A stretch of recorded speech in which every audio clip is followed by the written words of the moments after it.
Sports in Sonoma, California. Toyota Save Mart 350 for the NASCAR Nextel Cup Series under our first caution of the day. After a multi-car crash down in turn 11. And then Mark Goosens could not get his car refired. This was the start of the race, and the first two guys did okay. Yeah, I don't know what happened with Stewart. If we talked about that brake issue, if he didn't have enough heat in the brakes and the tire and slide off. You know, there are some marbles out there, but yeah, I think Tony's got probably one of the best cars in the field, you know, based on what I saw in practice. But he's sitting back in 13th spot right now, so I don't think it's going to be too big of a concern. Here's the deal where you know, there's a bunch of cars going down into turn 11, and I think Matt Kenseth saw an opening and went down there, but Kyle had no clue he was down there. And that caused this wreck, damage to the 17, as well as you can see the left rear of Kyle Petty. Matt Kenseth has been on and off of pit road. Same for Kyle Petty. See if we can get in there with Kyle and see what his version is. Hey, Kyle, this is Wally up in the booth.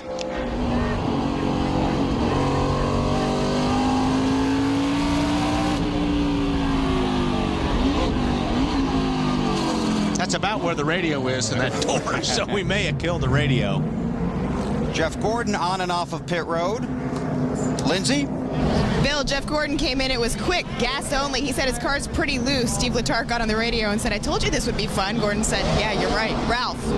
Well, Lindsay, I spoke to Chad Knaus just before this race got underway, and he said, like a good football coach, he's got a couple of trick plays up his sleeve, and a lot of those were going to involve how the race unfolded with pit strategy. He just brought the 48 of Jimmy Johnson in, topped him off with fuel. And the key to this race, gentlemen, is, as we've heard all day long, track position. Looks like that's the card he's going to play here today. Let's check in with Larry. Well, what I'm seeing there is I saw 3 of the Hendrick cars pit, and I think with pitting here on lap 3, Chad Knaus talked about it in the countdown to the green. This gets them to where they can make this race on 2 stops. What they need is a caution to come out here shortly, hoping a lot of other teams will make their pit stop then they'll get that track position. But Larry, do you think a lot of guys will make their stop if you get another caution in the next few laps? I think if it comes before lap 10 or lap 12, but if you don't stop by then, you're like when Caesar crossed the Rubicon. There's no turning back. Wow. Good one, Larry. Marty, you got Matt Kenseth today? Yeah, I do, Bill, and unfortunately, we talked about how important this race was for the 4th-place man in championship. Matt Kenseth sitting here with obvious left front fender damage and behind the tire as well. The toe is knocked so far out, Wally, that the wheel for Matt is halfway turned around for him to go straight. In other words, that piece of tape that says where the top of the where it should be at the top, in other words, the car should be going straight, it's actually turned way to the left in order for him to go straight. So there's a lot of damage on this car, and they finished 42nd last week. Cannot afford another bad finish this weekend. Ralph? Marty, you saw Tony Stewart go a little too hot into turn number 2, and it cost him a lot of positions as he went sliding off the track. He jumped on the radio, and this is what he said to the crew. Take your time now, be patient. Yeah, I forgot that evidently. Sorry, ain't no big deal. We still got a long way to go. Sorry about that, Pod. Sorry, guys. I thought I got an awful good run in there. A little upset because you didn't abide by the sticker on the dash. Yeah, neither one of them actually. Both of them I made a foul on. Those 2 stickers, by the way, the top one says patience. The second one, Bill, says help promote a dust-free environment. And Tony's 0 for 2 right now. Now, when the green flag flies, the drivers don't know how to read anymore. So I don't know why those notes are up there, but he'll pick his way back up to the front. And it'll be fun to watch. Robbie leads him back to the green, now up the hill. And this really strings out the field on a road course.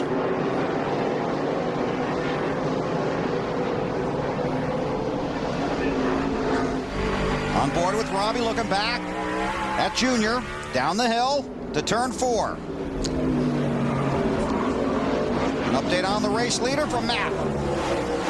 Bill, it was not an incident-free final practice for Robbie Gordon. He had a tie rod and failed, so he lost some time there. Some concern early on as the car just didn't feel right. But his complaint, like so many others, it was just so free. A lot of crew chiefs pointing to the fact that there was a West race here, Grand National West race on Saturday, running a bias-ply, different type Goodyear tire. So it's a little bit different rubber on the racetrack.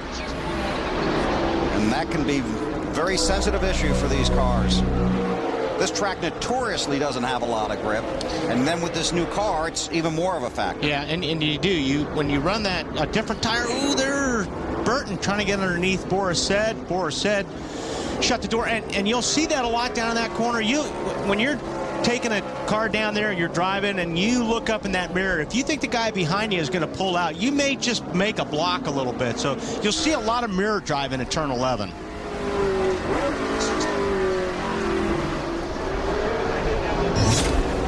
Robbie leads, then it's Junior on his bumper. Jamie McMurray runs third. Boris in fourth. Jeff Burton in the fifth spot. Tony Stewart has made his way up to 12th after starting fifth and then losing several positions on the opening lap. Casey Kane right behind Burton. And this is almost, this whole section of the racetrack is where you're really trying to set the guy up. It's a rhythm part of the racetrack, but you're really trying to get as close as you can to the car in front of you through turn 10 to set you up for one of the few braking zones on this racetrack. You know, here they come to 10. You want to get right up on the guy's bumper. Now you're in position to try to outbrake a guy going down into turn 11. So you want to be really close. Like Earnhardt took a look, but he figured, you know what, I'm not there. Maybe I'll try it on the outside. Really tough to make a pass on the outside in turn 11. And McMurray tries to close ground behind them. But Junior's doing exactly what he's got to do. He's got to keep the pressure on Robbie. He's got to worry Robbie to death right now. Every time Robbie looks up in the mirror, he's like, man, I am not getting away from this Budweiser car. So that's when you try to start forcing the guy into a mistake. And in the meantime, Earnhardt Jr.'s looking in his mirror going, you know what, McMurray's coming, so I better get by Robbie. And we know that Boris is right behind him, so a lot of talent throughout this field. Boris said, a very accomplished road racer. There's McMurray in the 26 in the third spot. And Robbie looks like he's really good through this section of the track, where the last couple laps, Earnhardt Jr. looks like he closes in from here to turn 11. If you're going to be good, you want to be good from here to turn 11, because turn 11 is the spot where you're going to make the pass. What we saw Kenseth try to do to Kyle Petty, you're going to see a lot more of that the deeper we get into the race, because guys are going to take it in there as hard as they can to get that spot. Because it's the one of the very few places you can make a pass here. So yes, you're exactly right. I think there's going to be a lot of contact down in that corner before this race is over. Junior tried to set him up here last time by. See what happens on this lap. Looks to the outside again. That's the hard way around. McMurray looked like he was thinking about going inside of Junior there. And Robbie's not going to give the inside up. So trust me, he's looking in that mirror a lot. He wants to make sure that Earnhardt Jr. is not going to make a run.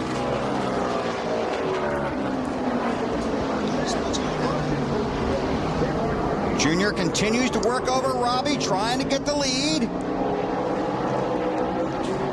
Man. I mean, and like I said, Junior is worrying him right now. I mean, he is just trying to force Robbie into one little mistake, that one little opening that Dale could take advantage of. We watch the leaders and listen to Kyle explain what happened on that opening lap.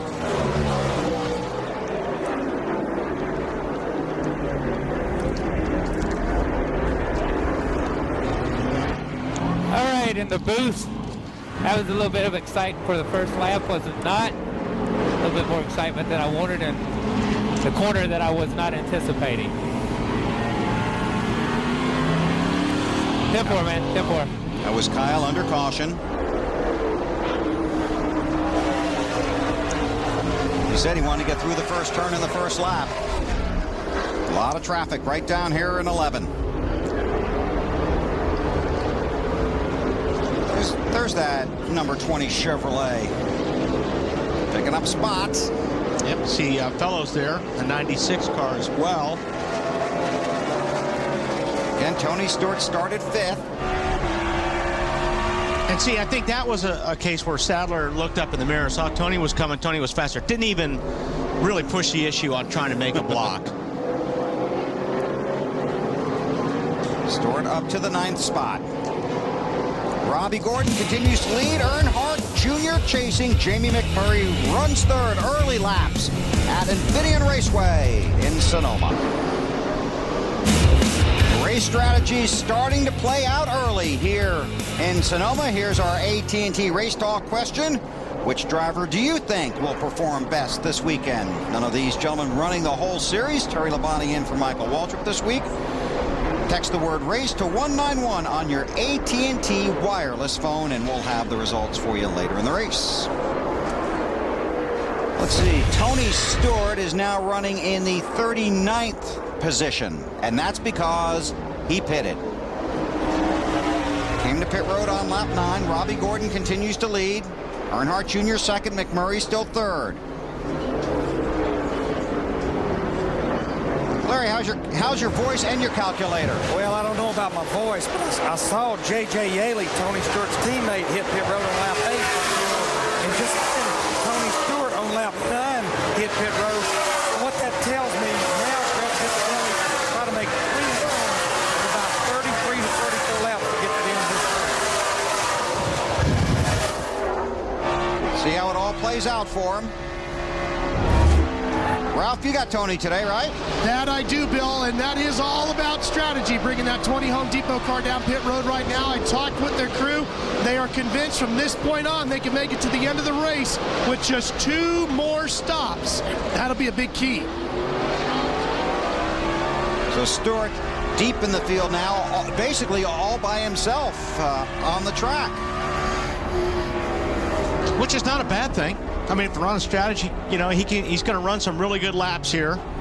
Got the track to himself. It's a great in-car camera shot.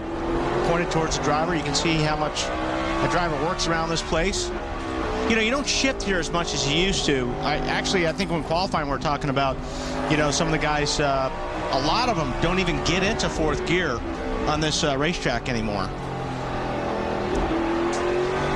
Juan Pablo Montoya on the move. Montoya's up to 20th starting position, or he started in, I believe, 32nd. Yep, so he's making some ground, and here's a guy that's going to make a lot of passes down there in turn 11.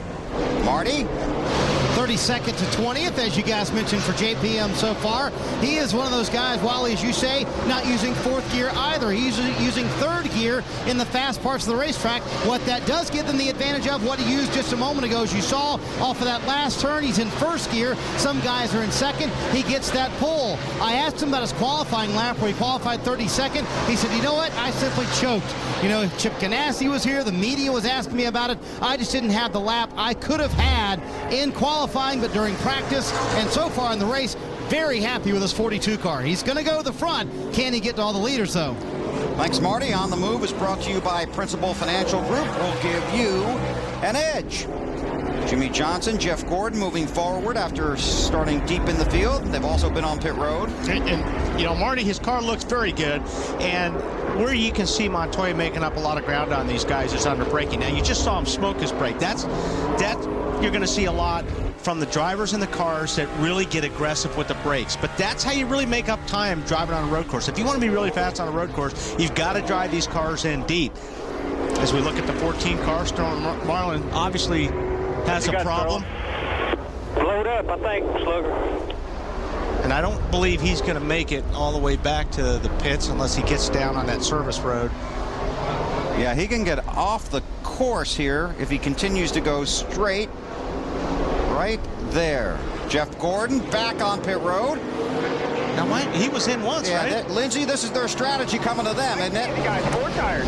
Oh, yeah, I would say you guys are exactly right. 4 tires is exactly what they'll take here, and they hope that Jeff can just continue to keep gaining ground. As I was talking to Jeff when he was walking out, he was saying the key here is just to remain patient, sit back, don't try to be a superstar right away, and this strategy is exactly what they're thinking of. Well, I believe we're going to get a yellow thrown here because Sterling Marlin did not make it to pit lane. Could you give me lottery numbers too when you get a chance? Sterling Marlin was on an access road, then tried to get back to pit road, then stalled on the track. Gordon's on pit road. Wild things happening at the Save Mart 350.